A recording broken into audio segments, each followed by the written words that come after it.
के प्रभु को धन्यवाद दे, परमेश्वर के नाम को महिमा दे। आज के वचनों के लिए अपने हृदय को प्रभु की हज़ूरी में तैयार करिए ताकि परमेश्वर के नाम को सराहना मिले। आज सुबह के वक्त दोपहर के समय के लिए परमेश्वर की तारीफ करें। हालेलुया। पिता को धन्यवाद दें क्योंकि वो अपने लोगों को परीक्षा में से निकाल लाता है, वो परीक्षा के विचों कढ लियाउंदा है। परमेश्वर के नाम की महिमा हो, परमेश्वर के नाम को जलाल मिले। पिता को धन्यवाद दें, इन वचनों के द्वारा हम तेरे राज के लिए तैयार हो जाएं। प्रार्थना तेरे बेटे यीशु मसीह के नाम से मांगते हैं, आमीन। सो आइए प्रभु का वचन सुनने लिए इसे अपने आप को तैयार करना है, क्योंकि ये महीने जिहड़े ने ये परीक्षा के महीने हैं। तो बाइबल इस गल के बारे दसती है हर एक की परीक्षा होगी, हर एक का काम परखिया जाएगा। और परमेश्वर का वचन सानू की दसता है स्कूल दे बच्चे स्कूल में परीक्षा देते हैं। परमेश्वर के जन लोग वो अजमाइशों के द्वारा परमेश्वर के सामने परीक्षा में चले जाते हैं। हालेलुया। परमेश्वर की बाणी सानू ये दसती है, वचन ये दसता कि हर एक का काम भी परीक्षा भी होगी, काम भी परखा जाएगा। तो परमेश्वर के वचन को जो असीं पढ़ते हाँ तो लिखा है चखो ते वेखो यहोवा भला है। पंजाबी भाषा दे विच लिखिया मलाकी दी पुस्तक ओदा 3रा अध्याय 10वें वचन दे विच लिखिया कि मैनू परख के देखो। और लिखा कि हर एक दान जो है वो मेरे मोदी खाने में लाओ। और इन्हां गल्लां दे नाल मैनू की करो, परख के देखो। तुम लोग जब बाजार जाते हो, जदों तुसीं बाजार दे विच जांदे हो ते कोई भी चीज है वो तजर्बे दे नाल ते परख के लेंदे, गारंटी भी मांगते हो। कितनी गारंटी है, जिसका मतलब ये होता है कि आप दुकानदार को पूछना चाहते हो कि कितनी देर तक चलेगी। हालेलुया। परमेश्वर का वचन सानू दसता है यीशु मसीह ने परीक्षा के बारे क्या, जागो ते की करो, प्रार्थना करो तां जो तुसीं अजमाइश दे विच ना पाओ। और फिर कहंदा ये अजमाइश के दिन जिहड़े ने ओ ठंड का मौसम ना हो, सियाल की रुत ना हो। मैंने इस गल दे दुख होगा। परमेश्वर की बाणी सानू दसती है कि जदों असीं परमेश्वर की बाणी पढ़ते हाँ तो वचन ये दसता है हर एक का काम परखिया जाएगा। यीशु मसीह ने आख्या जिहो जिहा जिसका काम है मैं उसके अनुसार उसनूं की देंगा, बदला देवांगा। एक समा सी जदों प्रभु यीशु मसीह अपने लोगों दे विच आया ते उन्हें लोगों नूं क्या विश्वास करो, प्रतीत करो, अपने पापां तो पश्चाताप करो ते जीवन पाओ ते चोखा जीवन पाओ। परमेश्वर का वचन सानू दसता है उन्हें क्या मेरे उत्ते विश्वास करो ते मेरे भेजण वाले उत्ते भी की करो, विश्वास करो। परमेश्वर की बाणी सानू दसती है कि उन्हें जो सुसमाचार लोगों को सुनाया, उस सुसमाचार के अंदर कुछ लोगों को कुछ निजी जीवन के लिए सिक्ख्यावां भी दित्तियां, दृष्टांतां दे द्वारा, पैराएबल के द्वारा, उदाहरण के द्वारा। प्रभु यीशु मसीह ने अपनियां गल्लां जिहड़ियां सन वो उन्हां लोकां दे विच रखियां जिन्हां लोकां नूं परमेश्वर के राज दे विच शामिल होने का भेद नहीं सी। और वचन दसता है वो चाहता है कि तुसीं उहदे राज दे विच की हो जाओ, शामिल हो जाओ, क्योंकि वो साडा राजा है ते असीं उहदे राज दियां की हां, रूहां हां, उहदे राज दियां भेडां हां। वो चाहता है कि असीं उहदे विधियां ते कानूनां नूं मन के उहदे राज दे विच की हो जाइए, शामिल हो जाइए ते असीं अजमाइश दे विच ना चले जाइए। प्रभु का वचन सानू दसता है एक अजमाइश परीक्षा आने वाली है ਜਿਹੜੀ ਨਾ ਕਦੀ ਪਹਿਲੇ ਹੋਈ ਹੈ ਨਾ ਕਦੀ ਅੱਗੇ ਹੋਵੇਗੀ। ਪਰਮੇਸ਼ਰ ਦਾ ਵਚਨ ਸਾਨੂੰ ਦੱਸਦਾ ਹੈ ਉਹਦਾ ਸਮਾਂ ਜੋ ਹੈ ਉਹ 7 ਸਾਲ ਦੇ ਸਮੇਂ ਦੇ ਵਿੱਚੋਂ 3.5 ਸਾਲ ਦਾ ਸਮਾਂ ਇੱਕ ਯੁੱਗ ਆਏਗਾ, ਜਿਹੜਾ 7 ਸਾਲ ਦਾ ਯੁੱਗ ਹੋਏਗਾ। ਕਿਉਂਕਿ ਉਹ 7 ਸਾਲ ਦਾ ਕਿਉਂ ਜ਼ਿਕਰ ਕੀਤਾ ਹੈ? 7 ਸਾਲ ਤੱਕ ਜਿਹੜੇ ਲੋਕ ਅਸਮਾਨ ਦੇ ਉੱਤੇ ਉਠਾਏ ਜਾਣਗੇ, ਜਿਹੜੇ ਪ੍ਰਭੂ ਯਿਸੂ ਮਸੀਹ ਆਪਣੇ ਨਾਲ ਉਠਾ ਕੇ ਲੈ ਜਾਏਗਾ, ਉਹ 7 ਸਾਲ ਤੱਕ ਪ੍ਰਭੂ ਦੀ ਮੇਜ਼ ਦੇ ਵਿੱਚ ਸ਼ਾਮਲ ਹੋਣ ਵਾਸਤੇ 7 ਸਾਲ ਤੱਕ ਬੱਦਲਾਂ ਦੇ ਉੱਤੇ ਕੀ ਕਰਨਗੇ? ਆਨੰਦ ਮਨਾਉਣਗੇ। ਧਰਤੀ ਦੇ ਉੱਤੇ ਮਹਾਕਲੇਸ਼ ਹੋਵੇਗਾ, ਧਰਤੀ ਦੇ ਉੱਤੇ महाक्लेश होएगा, जेड़ा पहले ना कभी हुआ ना आगे कभी होगा। वचन ये दसता है उस समय यहूदी लोकां दे विचों बहुत सारे लोग परीक्षा दे विच चले जाण। साडी भी परीक्षा होएगी। ये मत सोचिए कि असीं तौबा कर लई, पिता पुत्र पवित्र आत्मा दे नाम दे विच बपतिस्मा ले लिया है तो हमने जीवन पाया है। अजे जीवन पाया नहीं, पाउण वास्ते जा रहे हैं। हालेलुया। अभी तो हमारे सफर की थोड़ी शुरुआत हुई है, क्योंकि हमारा सफर अभी और बाकी है। क्योंकि हमने धरती के उत्ते नहीं घूमना, हमने स्वर्ग में जाना है। असी स्वर्ग दे वारिस बनना है, स्वर्ग दे राज नूं की करना है? खोना है। हालेलुया। उहदे ते कब्जा करना, क्योंकि इस तो पहला किन्हां दा कब्जा सी? यहूदी लोकां दा। वचन ये दसदा कमजोर लोग परमेश्वर के राज दे विच शामिल नहीं हो सकते, डराकल लोग परमेश्वर के राज दे विच शामिल नहीं हो सकते, शराबी लोग परमेश्वर के राज दे विच शामिल नहीं हो सकते, घिनौने लोग परमेश्वर के राज दे विच शामिल नहीं हो सकते। ना मुंडेबाज, ना जनानड़े, ना हरामकार, ना जनाकर, ना शराबी, ना प्याकड़, ना मुक्केबाज। ऐसे लोगों के लिए परमेश्वर के राज दे विच कोई जगह नहीं। वचन ये दसता है हाँ, जो लोग अपने पापा का ज्यादा से ज्यादा पश्चाताप करते हैं वो सबसे पहले स्वर्ग के राज में होंगे, शामिल होंगे। क्योंकि इसकी उदाहरण प्रभु यीशु मसीह ने किहदे नाल दित्ती? वो औरत जिहड़ी सिमौन दे घर दे विच आई और बहुत खूबसूरत औरत सी, और वो आकर अपने आंसुओं से यीशु के पैरों धोने लगी और अपने सिर दे वालों दे नाल उन्हें यीशु मसीह दे पैरों को साफ भी किया, क्योंकि उसके ऊपर धूल मिट्टी थी। हालेलुया। तो सिमौन यीशु के पीछे बैठा है और वो सोच रहा है अगर ये व्यक्ति नबी हुंदा ते ये समझ लेंदा, जान लेंदा कि ये औरत जिहड़ी इहदे नाल ऐसा व्यवहार कर रही है, ये कौन है। तब यीशु ने सिमौन की ओर देखकर कहा तेरे मन में ये बात क्यों आई है? क्योंकि जिन्हें ज्यादा गुनाह किए ने वो ज्यादा पश्चाताप करता, ते जिन्हें घट गुनाह किए ने, जितना मेरे वर्गे लोग कहते हैं असीं किहड़ा पाप करने हैं ते रब रब करते रहने हैं, असीं यीशु मसीह की सेवा करते हैं। बई तुहाडे कोल सर्टिफिकेट तो हो सकता है, पर तुहाडे अंदर की है ये कोई नहीं जानता। हालेलुया। धर्म का सर्टिफिकेट तो हो सकता है कि हम धर्मी हैं, मगर तुहाडे अंदर की है ये कौन जानता है? क्योंकि इंसाफ जिहड़ा है वो दिल दे सोचां ते विचारां दे नाल होवेगा। तुहाडे अंदर की होया, तुसीं अंदर की करदे रहे हो। वचन ये दसदा है, वचन ये कहता है हर एक दा काम जिहड़ा है वो परखिया जाएगा।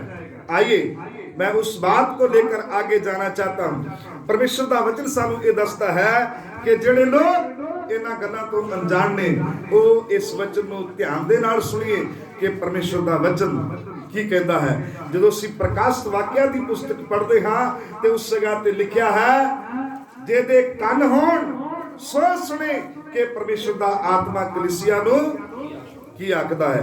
आइए पहला करंथिस उसका 3रा अध्याय 10वें वचन नूं पढ़ना शुरू करिए। वचन ये कहता है असीं प्रीख्या दे विच जाण वाले, प्रीख्या होने वाली पढ़िए। परमेश्वर के उस अनुग्रह के अनुसार परमेश्वर दा दास संत पौलुस करंथिस दे लोकां नूं जदों उन्हां ने मसीह यीशु दे विच चलदे होए बहुत सारियां गलतियां करनियां शुरू कर दित्तियां, तद उसने फिलिपियां दी जेल तो एक उन्हां नूं पत्र लिखिया, एक खत लिखिया जिन्हों कहते असीं ਐਪੀਸਟਲ ਲੈਟਰ। ਪ੍ਰਭੂ ਦਾ ਵਚਨ ਸਾਨੂੰ ਦੱਸਦਾ ਕੁਝ ਪੱਤਰੀਆਂ ਸੇਵਕਾਂ ਦੇ ਨਾਂ ਦੇ ਉੱਤੇ ਲਿਖੀਆਂ ਗਈਆਂ, ਕੁਝ ਪੱਤਰੀਆਂ ਕਲੀਸਿਆਵਾਂ ਨੂੰ ਲਿਖੀਆਂ ਗਈਆਂ। ਜਿਹੜੀਆਂ ਸੇਵਕਾਂ ਨੂੰ ਲਿਖੀਆਂ ਗਈਆਂ ਉਹਨਾਂ ਪੱਤਰੀਆਂ ਨੂੰ ਅਸੀਂ ਅਪੋਸਟਲ ਲੈਟਰ कहते हैं। ਜਿਹੜੀਆਂ ਕਲੀਸਿਆਵਾਂ ਨੂੰ ਲਿਖੀਆਂ ਗਈਆਂ ਉनको हम एपिस्टल ਲੈਟਰ कहते हैं। ਪਰਮੇਸ਼ਰ ਦਾ ਵਚਨ ਸਾਨੂੰ ਇਹ ਦੱਸਦਾ ਹੈ ਕਿ ਸੇਵਕਾਂ ਦੇ ਲਈ ਵੀ ਸੁਝਾਅ ਦਿੱਤੇ ਗਏ ਔਰ ਕਲੀਸਿਆ ਦੇ ਲਈ ਵੀ ਸੁਝਾਅ ਦਿੱਤੇ ਗਏ। ਇਸ ਕਰਕੇ ਜਿਹੜਾ ਸੇਵਕਾਂ ਦੇ ਲਈ ਵਚਨ ਹੈ ਉਹ ਕਲੀਸਿਆ ਕੋ ਮਤ ਸੁਣਾਈਏ, ਕਿਉਂਕਿ ਸੇਵਕਾਂ ਦੀ ਜਿਹੜੀ ਸਿੱਖਿਆ ਉਹ ਕਲੀਸਿਆ ਦੇ ਨਾਲੋਂ ਥੋੜੀ ਅਲੱਗ ਹੈ। ਵਚਨ ਦਾ ਖਾਸ ਹੈ ਕਿਉਂਕਿ ਸੇਵਕਾਂ ਨੂੰ ਬਹੁਤ ਸਾਰੀਆਂ ਗੱਲਾਂ ਦਾ ਕੀ ਰੱਖਣਾ ਪੈਂਦਾ ਹੈ, ਧਿਆਨ ਰੱਖਣਾ ਪੈਂਦਾ। तो आइए ਸੇਵਕਾਂ ਦਾ ਵੀ ਨਿਆਂ ਹੋਏਗਾ, ਵਿਸ਼ਵਾਸੀਆਂ ਦਾ ਵੀ ਨਿਆਂ ਹੋਏਗਾ, ਬੁੱਢਿਆਂ ਦਾ ਵੀ ਨਿਆਂ ਹੋਏਗਾ ਤੇ ਜਵਾਨਾਂ ਦਾ ਵੀ ਨਿਆਂ ਹੋਏਗਾ ਤੇ ਬੱਚਿਆਂ ਦਾ ਵੀ ਨਿਆਂ ਹੋਏਗਾ। ਹਾਂ ਪੜੀ। परमेश्वर के उस अनुग्रह के ਪਰਮੇਸ਼ਰ ਦੇ ਉਸ ਅਨੁਗ੍ਰਹਿ ਦੇ ਨਾਲ जो मुझे दिया गया, ਜਿਹੜਾ ਮੇਰੇ ਉੱਤੇ ਹੋਇਆ, मैंने बुद्धिमान मिस्र ਮੈਂ ਚੰਗੇ ਰਾਜ ਮਿਸਤਰੀ ਦੀ ਤਰ੍ਹਾਂ ਕਲੀਸਿਆ ਦੀ ਕੀ ਰੱਖੀ ਨਹੀਂ ਰੱਖੀ। ਹਾਂ और दूसरा उस पर ਔਰ ਦੂਸਰਾ ਜੋ ਮੇਰੇ ਤੋਂ ਬਾਅਦ ਆਉਂਦਾ ਹੈ ਸੇਵਕ ਬਣ ਕੇ ਜਿਹੜਾ ਜਾਂਦਾ ਕਹਿੰਦਾ ਉਹਨੇ ਉਹਦੇ ਉੱਤੇ ਕੀ ਰੱਖ ਦਿੱਤਾ? ਰੱਦਾ। ਰਦਾ ਕੀ ਬੋਲਣਾ? ਰਦਾ ਰੱਖ ਦਿੱਤਾ। ਹਾਂ परंतु हर एक मनुष्य चौकस रहे ਹਾਂ ਹਰ ਮਨੁੱਖ ਚੌਕਸ ਰਹੇ कि वे उस पर कैसा रदा ਉਹ ਉਹਦੇ ਉੱਤੇ ਉਸ ਨੀਂਹ ਦੇ ਉੱਤੇ ਕਿਹੋ ਜੀ ਉਸਾਰੀ ਕਰਦਾ ਹੈ। ਹਾਲੇਲੂਇਆ। ਅਸੀਂ ਤੇ ਜੋ ਮਕਾਨ ਦੀ ਨੀਂਹ ਤੋਂ ਬਾਅਦ ਇੱਟਾਂ ਜਾਂ ਪੱਥਰਾਂ ਦੀ ਉਸਾਰੀ ਕਰਦੇ हैं और एक एक ईंट लगाते हैं और एक एक पत्थर एक एक ईंट नींह ਦੇ ਉੱਤੇ ਰੱਦੇ ਦੇ ਵਿੱਚ ਜੜਦੇ ਜਾਂਦੇ हैं। हालेलुया। वो वचन में लिखा परमेश्वर ਦਾ ਵਚਨ ਕਹਿੰਦਾ ਹੈ ਵਿਸ਼ਵਾਸੀ ਲੋਕ ਵੀ ਇੱਕ ਰੱਦੇ ਦੀ ਨਾਈ ਪਰਮੇਸ਼ਰ ਦੇ ਭਵਨ ਦੇ ਵਿੱਚ ਜੜਦੇ ਜਾਂਦੇ। ਹਾਂ क्योंकि उस नींव को ਉਸ ਨੀਂਹ ਨੂੰ छोड़ जो पड़ी है ਜਿਹੜੀ ਨੀਂਹ ਰੱਖ ਦਿੱਤੀ ਗਈ ਜੋ ਰੱਖੀ ਹੋਈ ਹੈ। ਹਾਂ और वह यीशु मसीह है। ਉਹ ਯਿਸੂ ਮਸੀਹ ਕਲੀਸਿਆ ਦਾ ਕੀ ਹੈ? ਨੀਂਹ ਪੱਥਰ ਹੈ। ਹਾਲੇਲੂਇਆ। ਸੰਤ ਪੌਲਸ ਨੇ ਇੱਥੇ ਕਲੀਅਰ ਕਰ ਦਿੱਤਾ। ਪਤਰਸ ਨੂੰ ਲੈ ਕੇ ਕੁਝ ਲੋਕ ਸਸਪੈਂਸ ਦੇ ਵਿੱਚ ਰਹਿੰਦੇ ਨੇ ਵੀ ਨਹੀਂ ਪਤਰਸ ਦੇ ਉੱਤੇ ਪਤਰਸ ਦੇ ਨਾਂ ਦੇ ਉੱਤੇ ਕਲੀਸਿਆ ਰੱਖੀ ਗਈ। That is wrong decision. Hallelujah. ਯਿਸੂ ਮਸੀਹ ਦੇ ਬਾਰੇ ਉਹਨੇ ਲਿਖਿਆ ਉਹ ਨੀਂਹ ਪੱਥਰ ਕੌਣ ਹੈ? यीशु मसीह है। इतने क्लियर हो गया ना। मैं एक और उदाहरण दे दूंगा आपको, समय मिलेगा। पढ़िए। कोई दूसरी नींव नहीं डाल कोई दूसरा रदा नहीं रख सकता, कोई दूसरी नींव नहीं रख सकता। हाँ यदि कोई इस नींव पर सोने जे कोई इस नींव दे उत्ते सोने ते चांदी दा रदा रखदा है। हाँ या बहुमूल्य पत्थर या जा बहुमूल्य पत्थर जैसे कि हम संगमरमर पत्थर, सुलेमानी पत्थर, जस्म दा पत्थर, रूबी दा पत्थर, मानक दा पत्थर, हरा अकीक, लाल अकीक, सुनैला अकीक, मतलब मैं बहुत सारे नाम बोल सकता हूं। अलग अलग किहड़े पत्थरां नूं तुसीं इस्तेमाल कर रहे हो। कुछ लोग वो पत्थरां दा रदा रख रहे ने जिहड़े सड़कां दे उत्ते वसाए जांदे ने। हालेलुया। कुछ लोग कीमती पत्थर बन के कीमती पत्थर किथे रख रहे ने? उस नींह दे उत्ते रदा लगा रहे ने उन्हां पत्थरां दा जिन्हां पत्थरां दे बारे में बोल चुका हूं। हाँ पढ़ी। या काठ या हाँ फिर वो कहंदा कुछ लोग जिन्हां ने लकड़ी दा रदा जां घास घाह दा रदा रखे तो हर एक का काम प्रगट हो हर एक दा काम जिहड़ा ਉਹ ਅੱਗ ਦੇ ਵਿੱਚੋਂ ਦੀ ਨਿਕਲੇਗਾ। ਹਾਲੇਲੂਇਆ। ਅੱਗ ਦੇ ਵਿੱਚੋਂ ਦੀ ਨਿਕਲੇਗਾ। ਉਹਨੂੰ ਆਪ ਵੀ ਅੱਗ ਦੇ ਵਿੱਚੋਂ ਦੀ ਨਿਕਲਣਾ ਪਏਗਾ। ਮੇਨ ਗੱਲ ਇਹ ਹੈ ਉਹਦਾ ਕੰਮ ਵੀ ਅੱਗ ਦੇ ਵਿੱਚੋਂ ਦੀ ਨਿਕਲੇਗਾ। ਉਹ ਆਪ ਵੀ ਉਹਨੂੰ ਅੱਗ ਦੇ ਵਿੱਚੋਂ ਨਿਕਲਣਾ ਪਏਗਾ।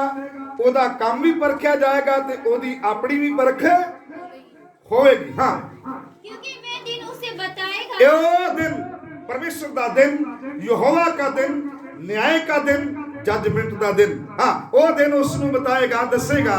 इसीलिए कि आग के साथ प्रकट होगा। हाँ इसलिए ਕਿ ਪਰਮੇਸ਼ਰ ਉਸ ਦਿਨ ਅੱਗ ਦੇ ਨਾਲ ਕੀ ਹੋਏਗਾ?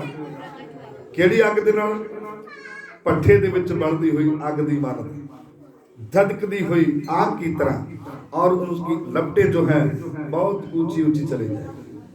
Hallelujah, hallelujah. आपने सुना होगा कि जदों हिरोशिमा ते नागासाकी जापान दे देश के अंदर एटमी बम चलाया गया तो दसिया जाता है जहाज के उड़ने से ज्यादा तेज वो आग तान उठी। कितनी स्पीड होगी? 500 साल तक उन्होंने जिहड़ी संतान उस जगह पे पैदा हुई, संतान बहुत अच्छी पैदा होती थी। उनके बाद कुछ समय के बाद, साल के बाद, 2 साल के बाद, 3 साल के बाद उन्होंने बच्चों के हथ पैर झड़ने जोड़े की हो जाते सन, शुरू हो जाते, जिसका मतलब एक ऐसी कोढ़ की बीमारी चल जाती थी जो उनका जीवन नाश कर देती थी। तो बताइए, आने वाले दिनों में ऐसी आग जो आसमान से बरसने वाली है, वो जब गिरेगी तो क्या होगा? मांस अलग, हड्डियां अलग हो जाएंगी, और तुहानू पता नहीं चलेगा। तुसी खड़े होवोगे, चंगे भले कपड़े पा के खड़े होगे, तुहाडा मांस तुहाडे शरीर तो चढ़ जाए। इन्हां दिनां दे विच एथेंस की बीमारी एक बहुत बड़ा रोग है। वो रसायनिक हथियारों के द्वारा इस्तेमाल किया जाता। आसमान तो ही उसको गिरा दिया जाता है। जिन्हां जिन्हां दे उत्ते पैंदा है उन्हां दे शरीर दे उत्ते शाले शाले हो जाते, फिर उस तो बाद उस बीमारी तो चंगे हो नहीं। प्रभु का वचन सानू दसदा है बहुत खतरनाक हथियार है। परमेश्वर की बाणी सानू दसदी है, प्रभु का वचन सानू ये कहता है उस ਪ੍ਰੀਖਿਆ ਤੋਂ ਬਚਣ ਵਾਸਤੇ ਅੱਗ ਦੇ ਨਾਲ ਵੀ ਸਾਡੀ ਪ੍ਰੀਖਿਆ ਹੋਏਗੀ ਤੇ ਪਾਣੀਆਂ ਦੇ ਨਾਲ ਵੀ ਸਾਡੀ ਕੀ ਹੋਏਗੀ। ਕਿਉਂਕਿ ਇਸੇ ਲਈ ਪਰਮੇਸ਼ਰ ਨੇ ਕਿਹਾ ਜੇ ਤੂੰ ਅੱਗ ਦੇ ਵਿੱਚ ਆਵੇਂ ਅੱਗ ਤੈਨੂੰ ਜਲਾ ਨਹੀਂ ਪਾਏਗੀ, ਜੇ ਤੂੰ ਨਦੀਆਂ ਦੇ ਵਿੱਚੋਂ ਦੀ ਜਾਵੇਂ ਉਹ ਤੈਨੂੰ ਡੁਬੋ ਨਹੀਂ ਸਕਣਗੀਆਂ, ਜੇ ਤੂੰ ਪਾਣੀਆਂ ਦੇ ਵਿੱਚੋਂ ਦੀ ਲੰਘੇ ਉਹ ਤੈਨੂੰ ਡੁਬੋ ਨਹੀਂ ਸਕਣਗੇ। ਪਰਮੇਸ਼ਰ ਦਾ ਵਚਨ ਸਾਨੂੰ ਦੱਸਦਾ ਜਦੋਂ ਅਸੀਂ 41 ਅਧਿਆਇ ਤੋਂ ਲੈ ਕੇ ਯਸਾਇਆ ਦੀ ਪੁਸਤਕ ਪੜ੍ਹਨਾ ਨਹੀਂ ਹੈ, 41 ਅਧਿਆਇ ਤੋਂ ਲੈ ਕੇ 43 ਅਧਿਆਇ ਤੱਕ ਅਸੀਂ ਦੇਖਦੇ ਹਾਂ ਇਹਨਾਂ ਤਿੰਨਾਂ ਅਧਿਆਇਆਂ ਦੇ ਅੰਦਰ ਪਰਮੇਸ਼ਰ ਨੇ ਕਿਹਾ ਦੇਖ ਮੈਂ ਤੇਰੇ ਅੰਗ ਸੰਗ, ਮੈਂ ਤੇਰੇ ਨਾਲ ਨਾਲ, ਤੂੰ ਕਿੱਥੋਂ ਦੀ ਜਾ ਰਿਹਾ, ਕਿੱਥੇ ਜਾ ਰਿਹਾ, ਮੈਂ ਤੇਰੇ ਨਾਲ ਰਹੂੰਗਾ। ਪਰ ਗੱਲ ਵਿਸ਼ਵਾਸ ਦੀ ਹੈ। ਪਰਮੇਸ਼ਰ ਦੇ ਵਚਨ ਦੇ ਅਨੁਸਾਰ ਅਸੀਂ ਦੇਖਦੇ ਹਾਂ ਜਿਹੜੇ ਲੋਕ ਮਰਨ ਤੱਕ ਵਫਾਦਾਰ ਰਹਿਣਗੇ, ਵਚਨ ਦੇ ਵਿੱਚ ਲਿਖਿਆ ਸੋ ਬਚਾਇਆ जाएगा। तो आइए आगे पढ़े। हाँ, वो आग हर एक दा काम परखेगी। एक ऐसा है जिसका काम उस पर बना हुआ। हाँ, उस आग दे विचों दी जेदा काम बनया रहेगा, सड़ेगा नहीं, जलेगा नहीं, स्थिर रहेगा। हाँ, वह मजदूरी, वो जेदा काम स्थिर रहेगा, बनया रहेगा, वो मजदूरी पाएगा। यदि किसी का काम जल जाएगा, जे किसी व्यक्ति का काम जल जावे तो वह हानि उठाएगा, वो हानि उठाएगा, वह आप बचा जाएगा, वो आप ते बच जाएगा, परंतु जलते पर जलदे जलदे हुए। हालेलुया। आप तो बच जाएगा पर जलदे जलदे। वचन ये दसता है कईयां ने बहुत सारे वधिया काम कीते ने जिन्हां दे बारे में दसना चाहता, जिन्हां ने सोने ते चांदी दा रदा रखिया ते कीमती पत्थरां दा रदा रखिया है, वो लोग परमेश्वर के घर के नाम पाएंगे। हालेलुया। इनाम क्या होगा? जेड़ा मुक्त उन्हां दे सिर दे उत्ते रखिया जाएगा, उस सोने दा जो मुक्त है, उस मुक्त दे अंदर 5 प्रकार दे हीरे लगे होंगे, अलग अलग नाम होएगा। हालेलुया।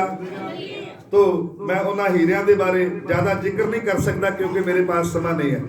परमेश्वर दी बाणी सानू ये दसदी है, क्योंकि सवाल जिहड़ा सी वो ये सी कि की तुसीं नहीं जानदे तुसीं परमेश्वर दा मंदिर हो।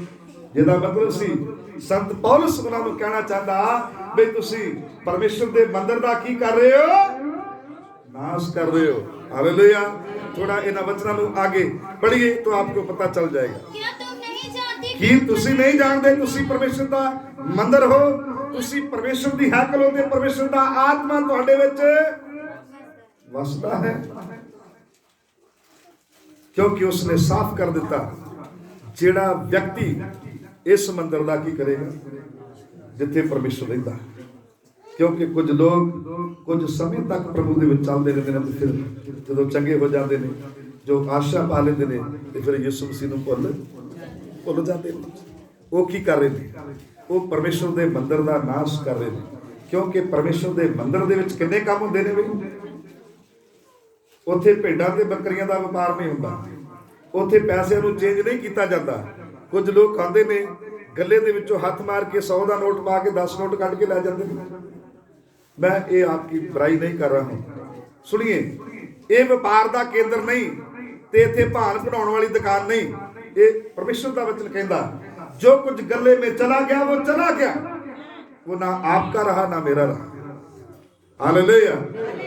उत्थे कबूतर बेचण वालियां दा भी कोई स्थान नहीं, उत्थे गधे ते घोड़े ते खोते बेचण वालियां दा भी कोई स्थान। क्योंकि यीशु मसीह ने ऐसे लोगों को कोटलों से मारकर परमेश्वर के मंदिर में से बाहर, तो क्या कहा? मेरे पिता का घर प्रार्थना का घर। हालेलुया। मेरे पिता का घर प्रार्थना का घर कहलाएगा। मेरे पिता का घर अन्य जातियों के लिए आशीष का घर कहलाएगा। क्योंकि जिस मंदिर दे विच प्रार्थना नहीं हुंदी, उस मंदिर दे विच की है बई? नरक है।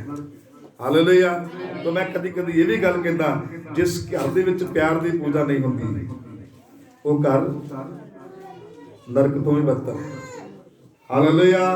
इसलिए अपने परिवार दे विच, अपने घर दे विच आपस में मिले रहे, एक दूसरे के साथ अच्छा व्यवहार करें। एक दूसरे परिवार के लोगों के साथ ही कई बार हमारा व्यवहार अच्छा नहीं होता। कल एक परिवार के बीच में जाने के लिए मुझे समय मिला, तो वहां क्या हो रहा था? दो भाई आपस में लड़ रहे थे। किसके लिए? तूने मेरी शर्ट क्यों पहनी है? मैंने वहां इस बात के लिए गवाही दी। हमने अपनी बहू को बोला है, बड़ा शर्ट लाए या छोटा लाए, तुम बीच में नहीं बोलना, तुम बीच में नहीं बोलना। तो छोटे भाई ने शर्ट पहन ली और दूसरे ने उन्हें कुटना शुरू करता या मारना शुरू कर देता। वचन ये कहता है, तो मैं उन्हें क्या लग्या, पुत्र भाइयों तो वड्डा कोई प्रेम नहीं, तुहाडे दोनों के विच इन्ना प्यार होना चाहिए। तुम लाओ तो वो डाले, वो लाए तो तुम डाले। हालेलुया। उस तो बाद उन्होंने बच्चों ने माफ़ी मंगी कि सानू इस तरह नहीं करना चाहिए, क्योंकि भरा नहीं मिलते। जिन्हों के नहीं आ उन्होंने पूछ के देखो कि भरा का महत्व की है। मेरे जीत भैन भाइयों, यीशु मसीह ने कहा इस मंदिर का नाश मत करें। अगर किसी को कोई समस्या, तो उन्हें क्या, हे सारे थके मांदे बोझ दे नाल दबे हुए लोगों मेरे पास, मैं तुम्हें आराम दूंगा। आइए अपने सिरां नूं प्रभु दे हज़ूर झुकाइए। सब लोग घुटनों के बल हो जाएं, सब लोग परमेश्वर की उपासना ते आराधना करें, सब लोग अपने हाथ उठा के इन्हां गल्लां दे उत्ते ध्यान दें, क्योंकि साडी परीक्षा होने वाली है, साडा इम्तिहान होने वाला है।